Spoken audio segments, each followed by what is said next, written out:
Friends మనకి టెట్లో సిలబస్లో భాగంగా మనకి అలంకారాలు ఇస్తారు ఫ్రెండ్స్. 1, 2 మార్కులు వస్తాయి ఫ్రెండ్స్. ఉదాహరణ ఇచ్చి అలంకారం పేరు అడుగుతారు, లేదా ఒక వాక్యం ఇచ్చి దాంట్లో అలంకారం ఏంటనేది గుర్తించమంటారు ఫ్రెండ్స్. ఈరోజు మనం ఆ అలంకారాల గురించి నేర్చుకుందాం. ఆక్టోపస్ విస్తరించే మనిషి బాహువులు హరితాన్ని హంఫర్ట్ చేస్తున్నాయి అంటే ఇది ఉపమాల అలంకారం ఫ్రెండ్స్. ఉపమాల అలంకారం ఎలా అయిందో ఇప్పుడు మనం నేర్చుకుందాం ఫ్రెండ్స్. ఇప్పుడు ఉపమేయ ఉపమానాలకు చక్కని పోలిక చెబితే ఉపమాల అలంకారం ఫ్రెండ్స్. ఇక్కడ 4 లక్షణాలు ఉంటాయి ఫ్రెండ్స్. ఉపమేయము, ఉపమానము, సమాన ధర్మము, ఉపమావాచకం అని ఉంటుంది ఫ్రెండ్స్. ఉపమేయం అంటే చేతులు, ఉపమానం అంటే ఆక్టోపస్, సమాన ధర్మం అంటే హంఫర్ట్ చేస్తున్నాయి, ఉపవాచకం అంటే లా.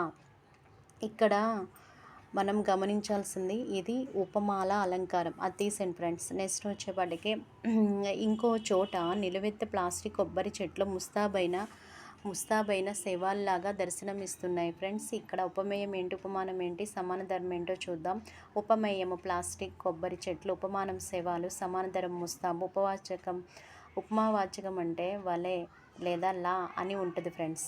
నెక్స్ట్ థర్డ్ వన్ చూద్దాం ఫ్రెండ్స్.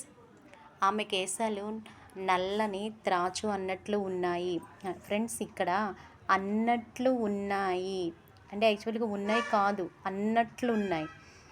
అదేంటో చూద్దాం.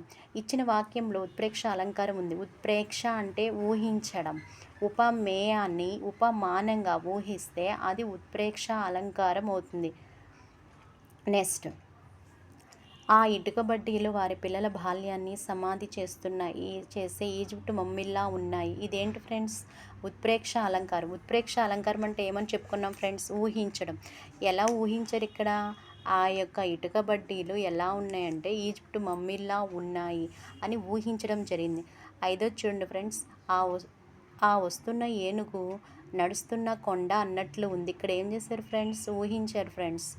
ఆ ఏనుగు ఎలా ఉందంటే నడిచే కొండలాగా ఉంది, అన్నట్లు ఉంది అని వస్తే ఎక్కువ శాతం ఉత్ప్రేక్ష అలంకారం అవుతుంది ఫ్రెండ్స్. బాగా నేర్చుకోండి, 1, 2 మార్కులు వస్తాయి. ఈ పద్యాన్ని కూడా గుర్తుంచుకోండి. ఈ పద్యం ఇచ్చి ఎవరు వ్రాసారు అని లేదా రచన ఎవరిదని అడుగుతారు కాబట్టి పేరు బాగా గుర్తుంచుకోండి.